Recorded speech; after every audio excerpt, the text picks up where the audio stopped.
Welcome to the Valleytown Fund show number 2. In today's episode, we evaluate Intel stock as voted on by Patreon. Thank you to the Patreon supporters. You guys make this show happen because I use every week the funds that are put into Patreon onto the actual investments done on the Valleytown Fund show. So Intel is definitely outside of my circle of competence. Which means, semiconductor company. I have no idea about this hardware stuff generally. I'm actually not even very strong at computers. But before we go into Intel, let's take a look at our current positions. Valleytown Fund has been in operation for 1 week as of this video. 50% having been invested in low-cost index funds, VTI, VXUS, and 50% invested in Activision Blizzard. So this is Webull, by the way. Link below if you'd like to sign up for a Webull account. You sign up and deposit money, and you get free stocks. I get free stocks thanks to my affiliate link with them. A lot of value for both of us. Helps the show out a lot if you do that as well. The stocks that I'm going to get from you guys signing up will start hitting the account probably starting next show. First of all, Valleytown Fund up 4.72, $4.74 since it started, plus 1% in a week. That's really good. Now, I'm a long-term investor, but that doesn't mean that when news occurs about one of the companies I hold, Activision Blizzard in this case, and boy did I not expect this, information about companies does change their valuation. That's usually done through earnings reports, but sometimes news breaks. In the case of Activision Blizzard, they have been sued by state of California about their sexual harassment and sexual discrimination practices. This has not had that big an effect on the stock price. In fact, it happens to have gone up today. Ultimately, I do still believe that the fundamentals of Activision Blizzard are good. However, it is possible that other investors have not quite realized the severity of the allegations against Activision Blizzard yet. It is also possible that this is an overreaction on my side and that it will not ultimately affect the price much. However, the way I see it, and I am not really an ESG investor, which is investing based on a company's environmental, social, and governance factors. However, what I do believe is that ESG tends to affect companies in terms that companies should practice good ESG because companies with good ESG tend to have better stock prices and results. It is possible that this will create the necessity to move some employees around, that is bound to cause some delays in games or at least some amount of trouble, which I believe hasn't been priced in yet. I do believe that long-term the fundamentals of the company are still good, and it's quite likely that I'll come back and buy Activision Blizzard in a bit, but with their earnings report coming up soon. And I do believe it'll be a good earnings report, by the way. I still think that. It's just there were additional risk factors that I didn't want to deal with. So let's sell it all today. Now, as always, at the beginning, not only do I recap what's happened to the portfolio, but at the very beginning, based on how much money has been contributed on Patreon, in this case it was $253.70. Plus, I happened to carry over $7 spare from the first week. Therefore, that gives me enough money to purchase 0.55 shares of VTI and 0.55 shares of VXUS. That is 50% of all the incoming money being put into low-cost index funds, Vanguard Total Stock Index, and Vanguard Total International Index. So on to Intel Corporation. My first stop is Finbox, where I get to learn the basics about the company.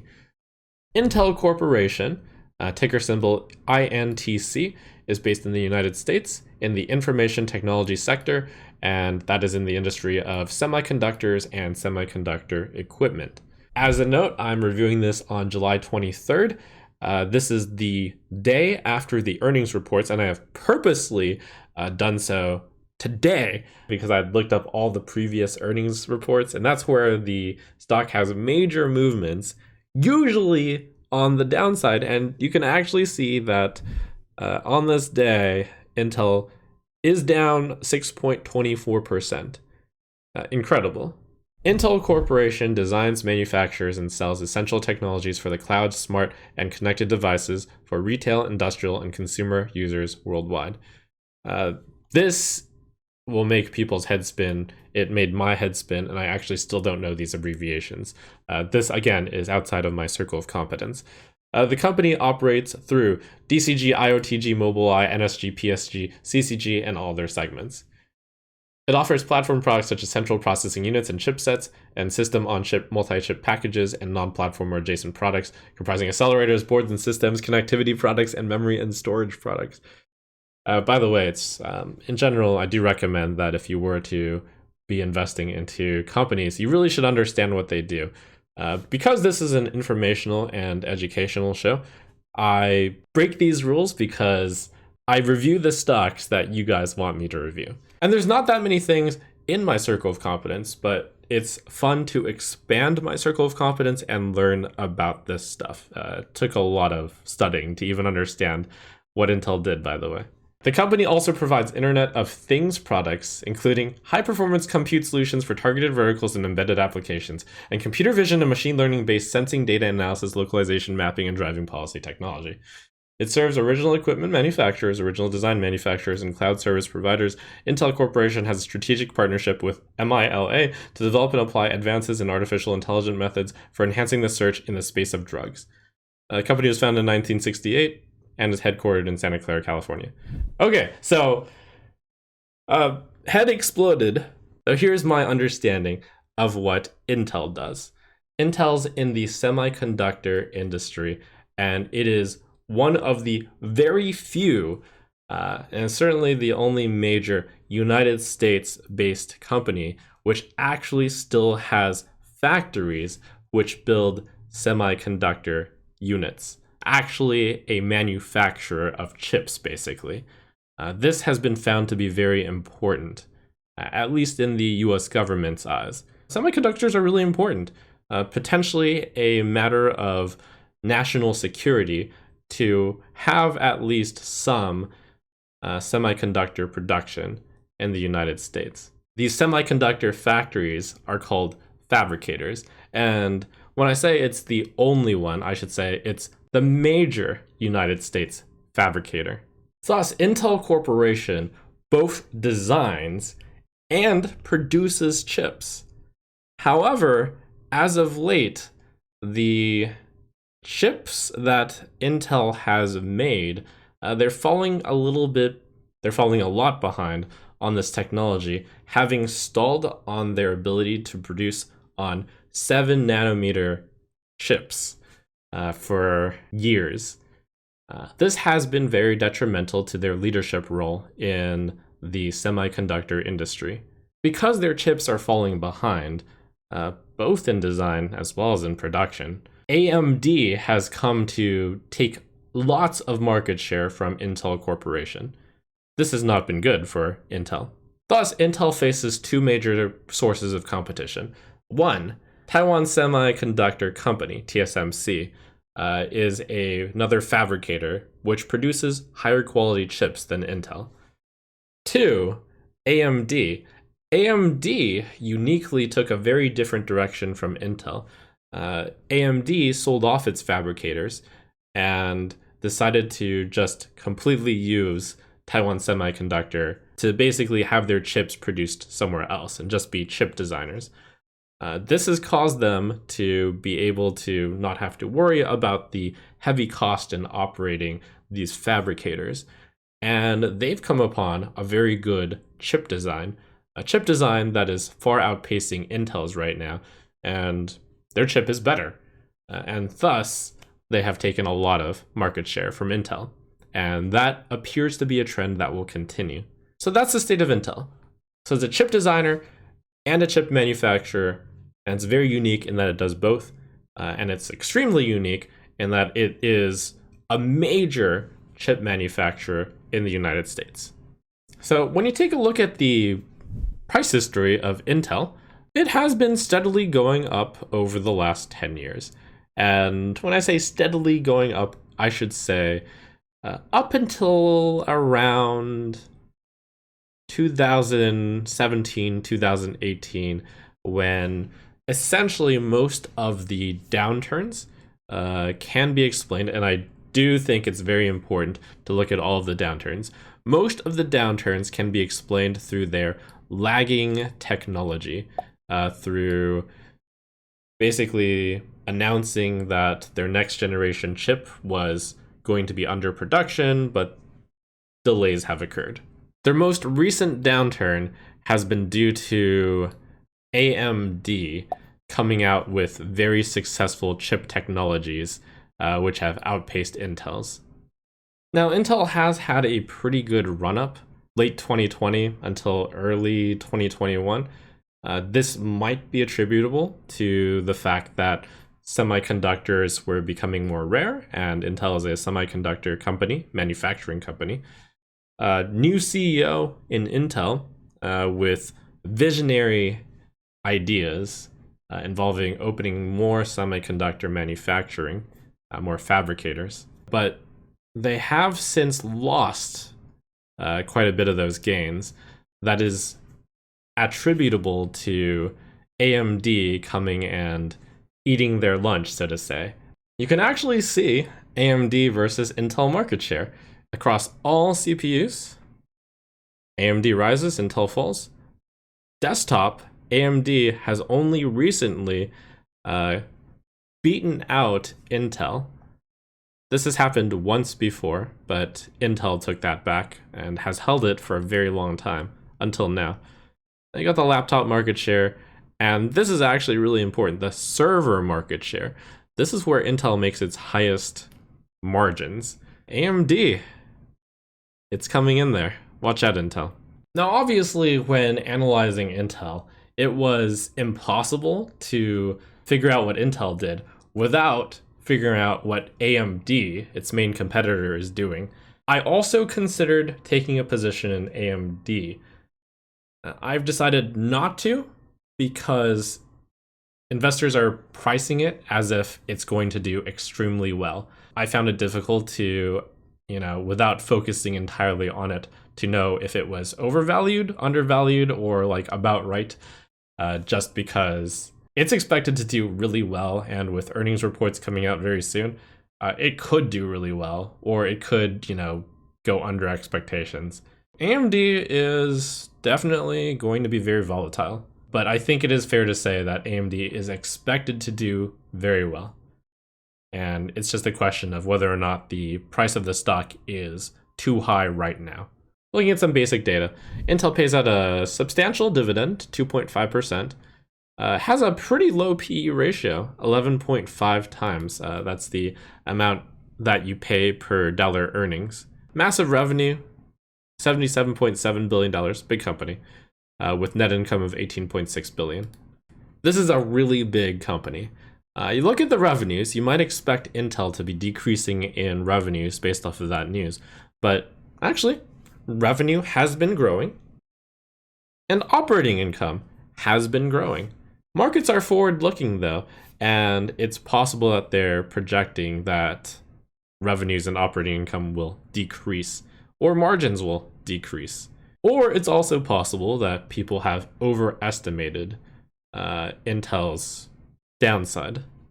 In terms of balance sheet, Intel is currently holding about $6 billion in cash, with total assets valued at $153 billion, with long-term debt, or rather with total debt being only about $72 billion. Of course, assets greatly outweigh debt, and long-term debt of $33 billion. That we'll want to look at the cash flow to see if that can be paid off. But given how much more assets they do than debt, the debt is not an issue. The cash flow shows how much Intel is making actual cash each year. $35 billion, you can see they can easily cover the debt. Of course, this is a big chip company, and not just a chip design company, chip manufacturing company. So this company has a lot of capital expenditures in setting up these fabricators, the chip factories, and maintaining them. Very big expense. So in actuality, the cash flow is a bit lower, probably more accurate to call it around 20 billion. But hey, that's pretty good. $20 billion in cash flow each year. I do like looking at the valuation ratios of the enterprise value multiple. So this is enterprise value against earnings before income tax depreciation and appreciation. You can see that this is actually being valued rather low right now, which indicates that investors do not have very much confidence in this company. There were some good years where they went up to 6, 7, or 8 times multiple. But now, even in our historically low interest rate, and that has to be considered, like this multiple is despite our interest rates being so low right now. Basically, investors don't have very much confidence in Intel. This is mirrored in the price earnings ratio as well. Current S&P 500 PE ratio is standing at 46.8. So you can see that 9.3 is extremely low. Now, caution, this is where obviously you don't buy the company just because it has a low PE ratio.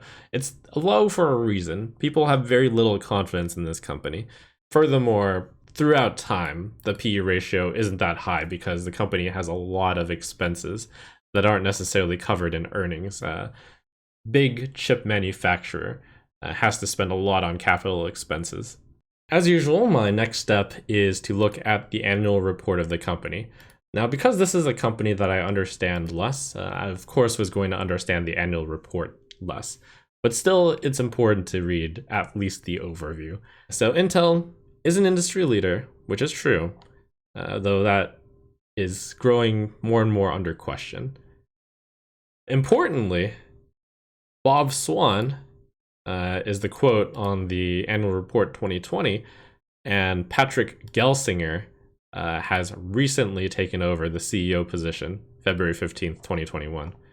Gelsinger is a well-decorated Intel engineer. He's rising to the CEO position from someone who's actually designed chips for years.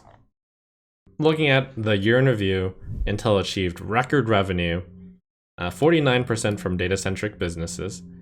That's basically servers, so to say. The dynamic of work and learn from home resulted in strong demand for notebooks, while demand for desktop PCs weakened.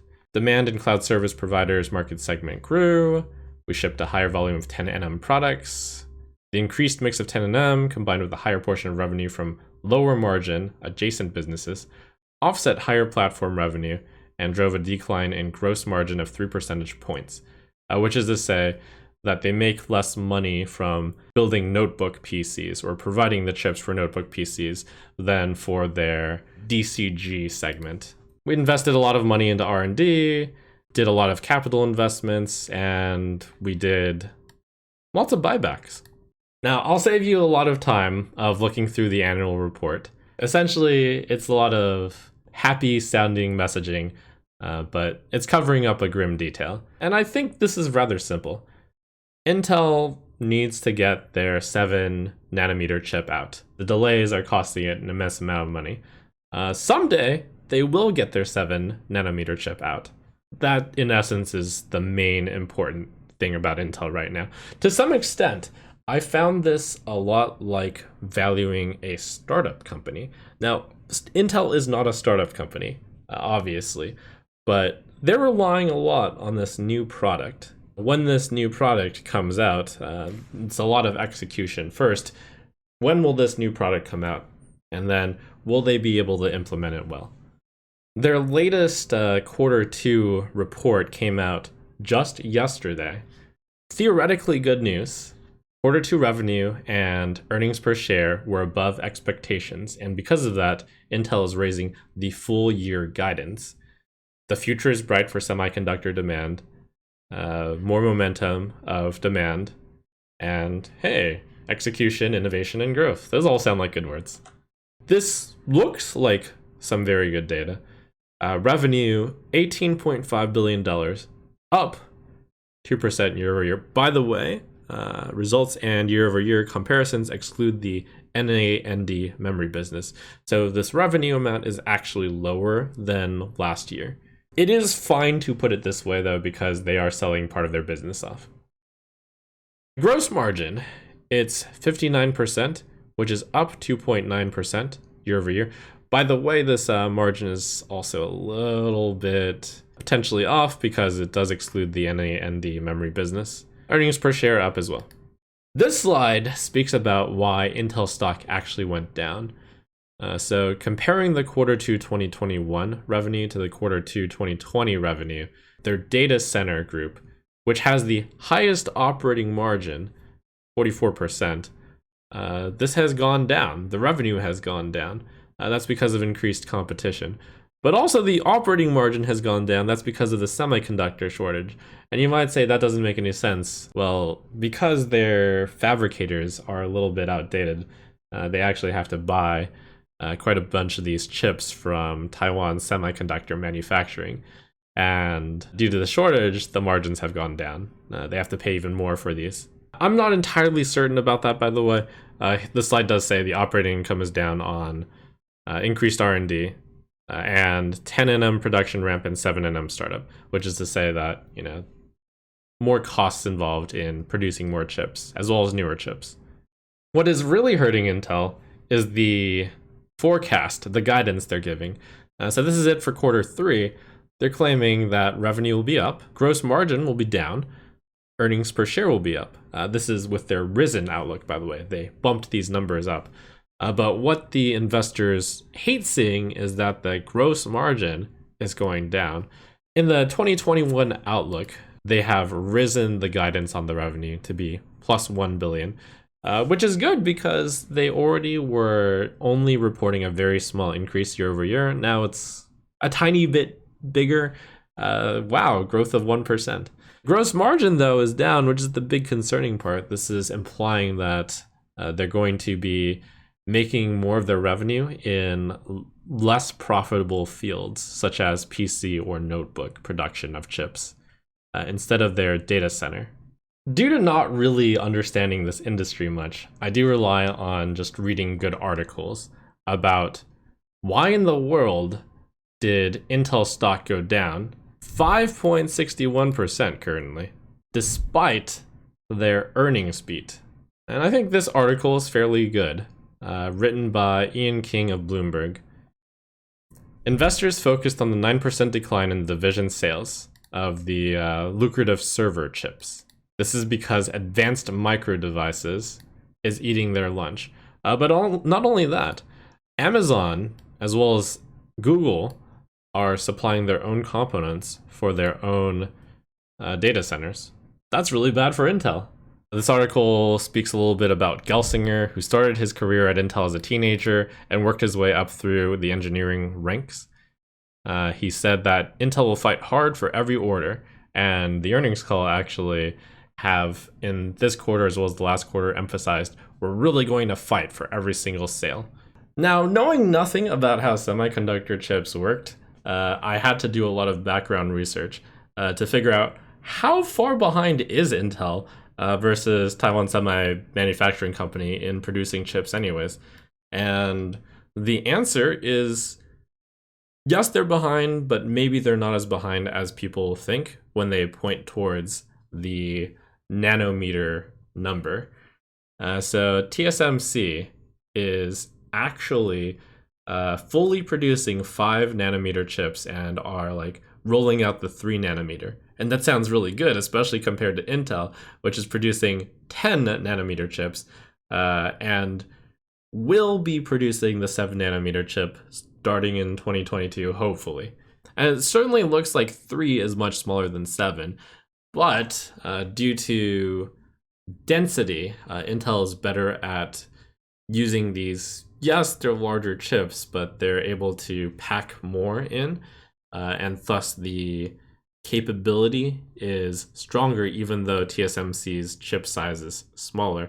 That you really have to look at the equivalent The 7 nanometer chip is the equivalent of like a 4 nanometer chip from TSMC. Now, that's not exactly great, which is to say that they're going to be producing stuff that's still theoretically worse than TSMC, but not by that much. They're not like 2 generations or even 3 generations behind. They're only, 1 generation behind. So this is the spreadsheet I have for calculating Intel's valuation. I grabbed the data from Finbox, exported their spreadsheet, and then plugged in my own numbers. I'm using a beta of 1 for Intel, which is a mix of the beta for semiconductor industries and taking into account what Intel's actual beta has been reported to be over 1 year, 2 year, and 5 year period of time, taking a little bit of each and setting it here. It's worth mentioning that AMD's beta is surprisingly high right now, possibly a value of 2, which I'm not entirely sure will hold for AMD, but it does show that AMD is a very volatile company. That is to say, ultimately, that I believe a vanilla semiconductor company is expected to produce 7.11% of return every year under our current environment of low interest rates, of interest rates expecting to go up, of a multinational company. It's very important to use your own numbers here. Right now I'm on the pessimistic assumption. This is not the worst case, by the way, for Intel. I had to do a bunch of research on what is the worst case scenario. And you might think this is very grim, and it is fairly grim, but I'm going to say this is not the worst case. This is assuming Intel doesn't get it together. Intel, this is its projection for this year. Revenue will decrease. This is mostly due to them selling a portion of their business. This is a one-off, which isn't expected to increase or decrease. So basically, revenue stays flat over the next years. That's despite inflation happening. So technically, they're selling less and less every single year for the next 4 years. Intel slowly starts becoming more and more irrelevant. They're still a huge company producing $73 billion in revenue. However, they stop growing.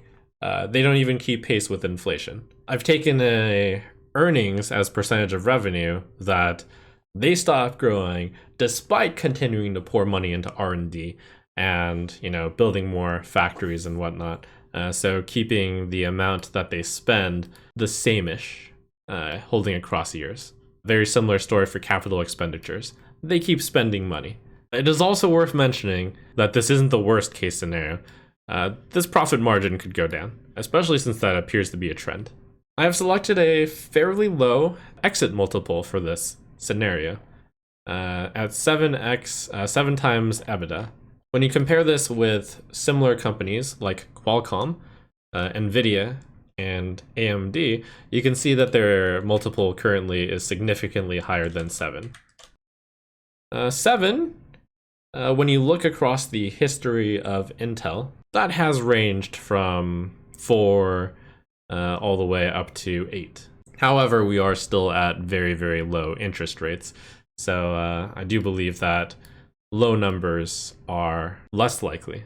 So I've taken a fairly pessimistic 7x multiple. The pessimistic outlook comes out with a fair value of $51.90. I will also say that since doing this basic research and spreadsheet, I have not actually changed the stock price. So let's set this to July 23rd and $53. So you can see that the market is pricing in closer and closer to this particular story. The analysts, the experts, they may not have updated it because this is fairly recent that the guidance has been improved. So using the guidance number of the company, 72.6 billion, the analysts are expecting a very small amount of growth in 2022. And then when Intel's chip production gets online, they join the 7 nanometer chip design, revenue starts growing 3% a year. Very humble. I think this is a reasonable story as well. It's a story where Intel turns it around a little bit. Not exciting growth, but they're not a dead company. That kind of story provides a fair value of $56.44. Now, I am going to say that I am not going to personally make an optimistic scenario for this because I actually do not know what is realistic in terms of a growth revenue for supposing that they come up with a breakthrough, or perhaps their semiconductor factories do really well, or perhaps because their new chip is actually pretty good and reviewed pretty well. All of those are possible, and growth rates could be substantially higher than this. But because I don't even know where to begin, I'm just going to weight the analyst prediction to be extremely high. I decided to look at the valuation from the analyst perspective if you did a 10-year growth rate as well exit, which is to say that my assumptions in this one are that you slowly decline from 3% revenue growth until 2% revenue growth forever. So assuming that Intel starts becoming just a very well-established, mature company, which it is, and starts just simply growing at 2% every year, this is the valuation you get when you plug in the general analyst numbers. Fair value $59.17. I think this is fairly reasonable. It's a story of how Intel continues to be relevant and grow at a humble rate. It's going to be part of the semiconductor industry. It'll produce its chips, it'll design its chips, people will use it, and it's relevant but not particularly exciting. Now, one of the very fascinating areas of Intel is what the analysts are actually forecasting Intel to be. And you can see it's a very split opinion, averaging out that Intel's price target from the analysts is $59.96, with very split opinions on whether you should buy, hold, or sell this stock. And you can actually see that today was a pretty good day to look at this because a bunch of analysts have come out and given their opinion on where Intel stock should be. That's because the earnings report just came out.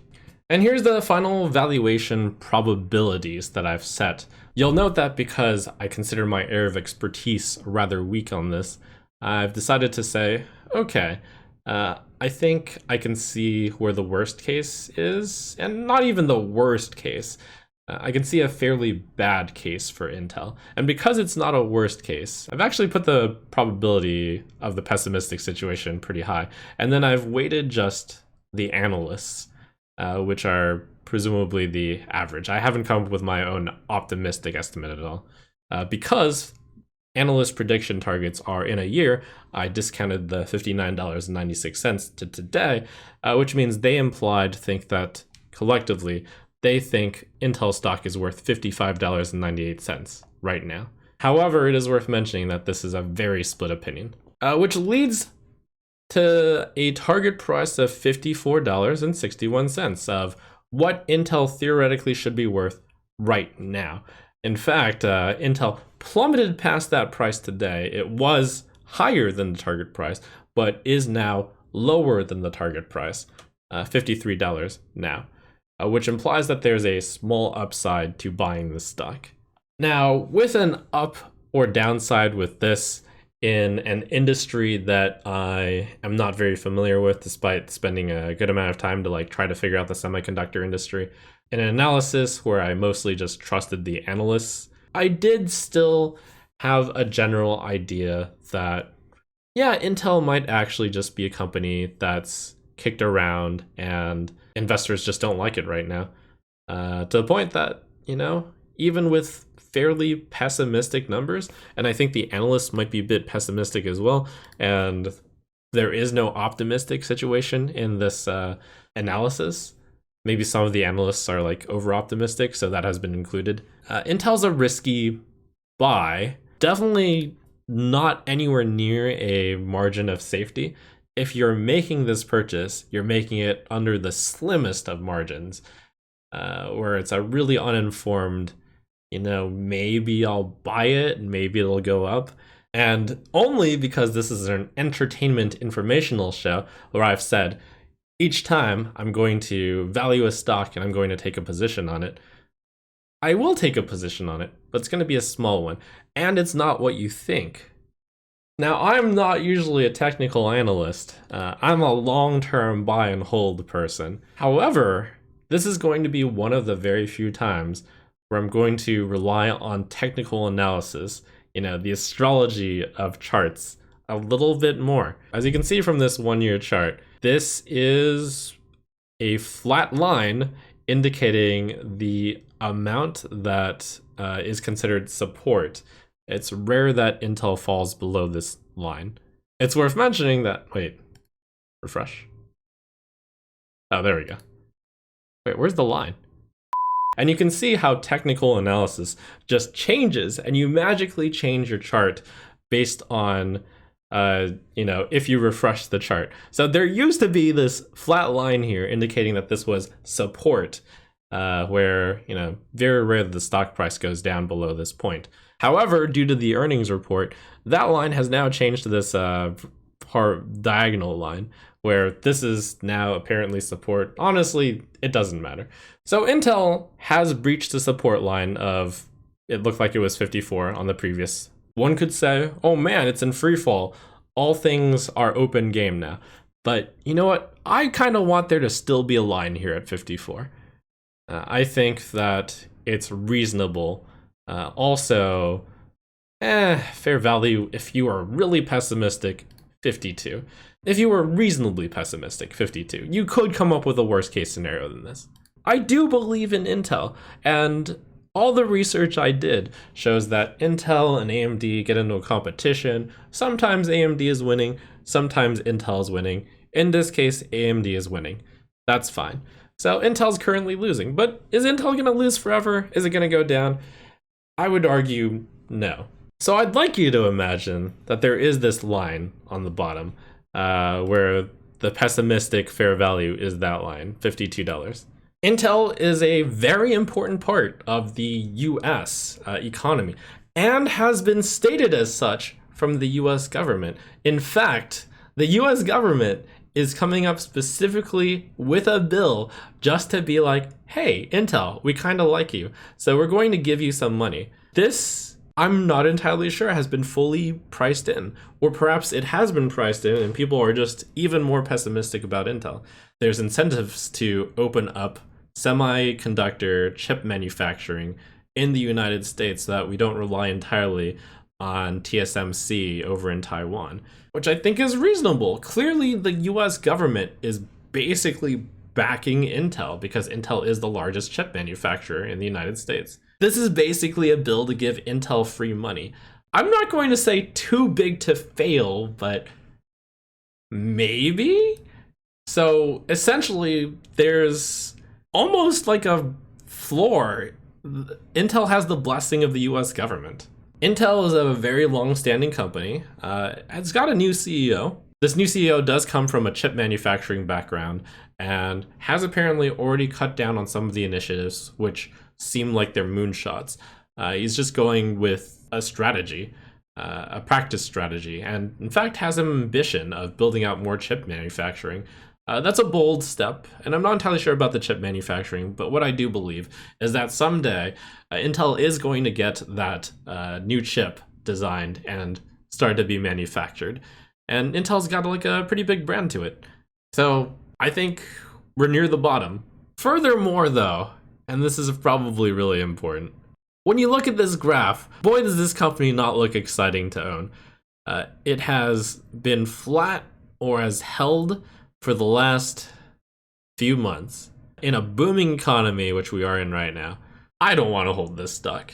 But what I'm going to say then is actually this.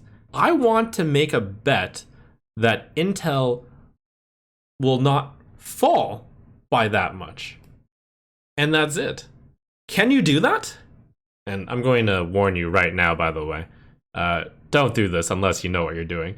And this is literally fun money for me, so this is going to the entertainment part of the show, but it is both entertainment and informational. So it turns out there is a way that you can bet on a stock not going down. I want to place a bet that Intel is oversold and we're near the bottom and that it won't go down below a certain amount. And it is possible to do that and actually make money on it. This requires a little bit of education. There are two main types of options: call option, put option. Traditionally, if you buy a put option, that means that you expect that the stock will go down. So if you expect the stock to go down, then that means whatever strike price you bought it in, let's say, for example, you bought it at $53, which is the current price of Intel. If during the expiration date, the stock price drops below $53, then you make some money on it. However, it costs money to buy this option. The option represents that on a certain date, on a later date, you would like to sell your Intel stock at $53. So if the stock drops below $53, you're able to make a profit because you sell the stock at $53 to the sad person who sold you the option. The benefit to the seller is that this option costs money. And if the stock does not drop below the strike price, then, too bad. You bought some insurance and it didn't pay off. So my proposition is the following. I could sell a put. I could be the sell side at $50. And this shows I'll make some amount of money when I sell this option. The maximum profit I can make is the amount that I sell the option for. The maximum loss I can make is if Intel goes bankrupt, I lose $4,954 because whenever you sell an option, it represents 100 shares of the stock. 100 shares, I'd be forced to buy 100 shares at $50. That's $5,000. You subtract the credit of $46, you'll lose $4,954. Now, Intel is not going to go bankrupt next month, probably. Now, unfortunately, the Valuetown Fund does not have the proper amount of funding to take on this risky of a position. We don't have $5,000, so this is about to get a little bit fancier. What you can do is also buy a put option at the same time that you sell a put option. In this example, suppose I were to sell the $50 put option, but buy the $49 put option. No matter how much it drops below $49, the maximum amount of money you can lose is $83, because that's the difference between $50 and $49 times 100. You can only lose $100 if you actually both own the put option and you have sold a put option. Now, this is a disproportional loss in profit.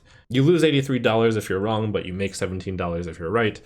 But because it is considered not so risky a bet, then, it's not worth that much. Now, the reason why I didn't take this position yet is take a look at the volatility of options.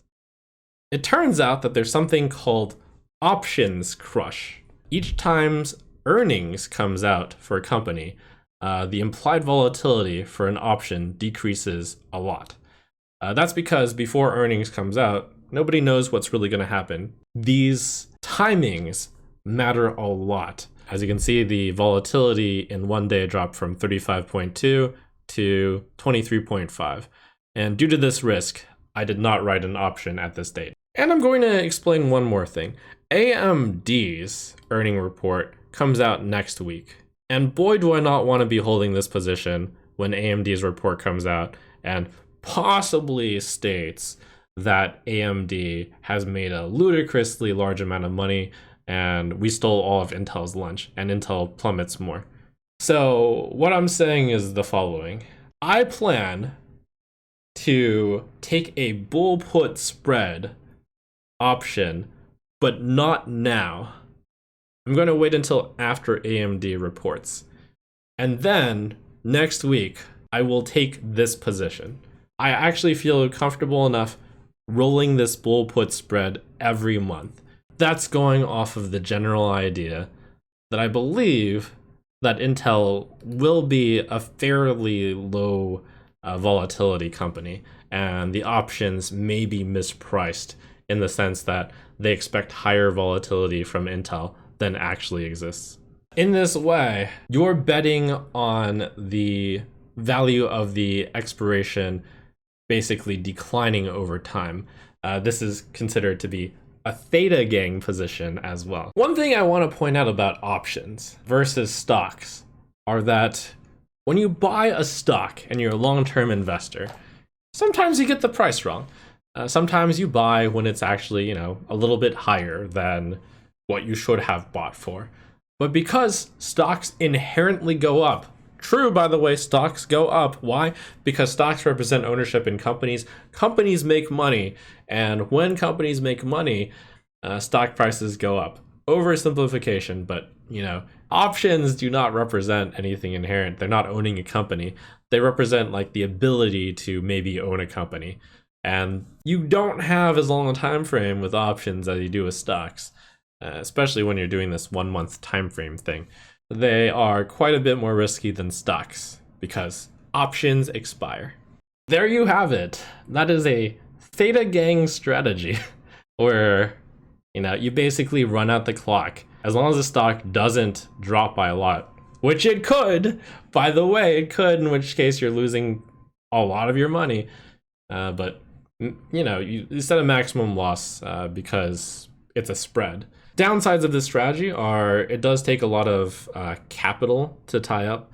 And if I had bought the stock instead, and one of the catalysts came through, government gives Intel money, Intel's chip comes out, maybe better than expected, maybe ahead of time, then, too bad I didn't buy the stock instead. I cannot stress enough. This is a trade that I definitely do not want the long-term investors to go anywhere near. It is a trade that I'm doing for the Valuetown Fund Show purely for entertainment because I am going to take a position on every single stock that I review. Most stocks you should not take a position on. So at least for this week, the Valuetown Fund portfolio is just 50% cash and 50% invested in low-cost index funds, with the plan to invest some of the cash into this Intel bull put spread option next week. And isn't that an entertaining stance to take while also still providing some amount of education? So if you enjoy that, if you want to support the Valuetown Fund Show, then go ahead and become a Patreon using the link below. You'll get access to all of these spreadsheets, to my own portfolio, and you support the Valuetown Fund to make these investments.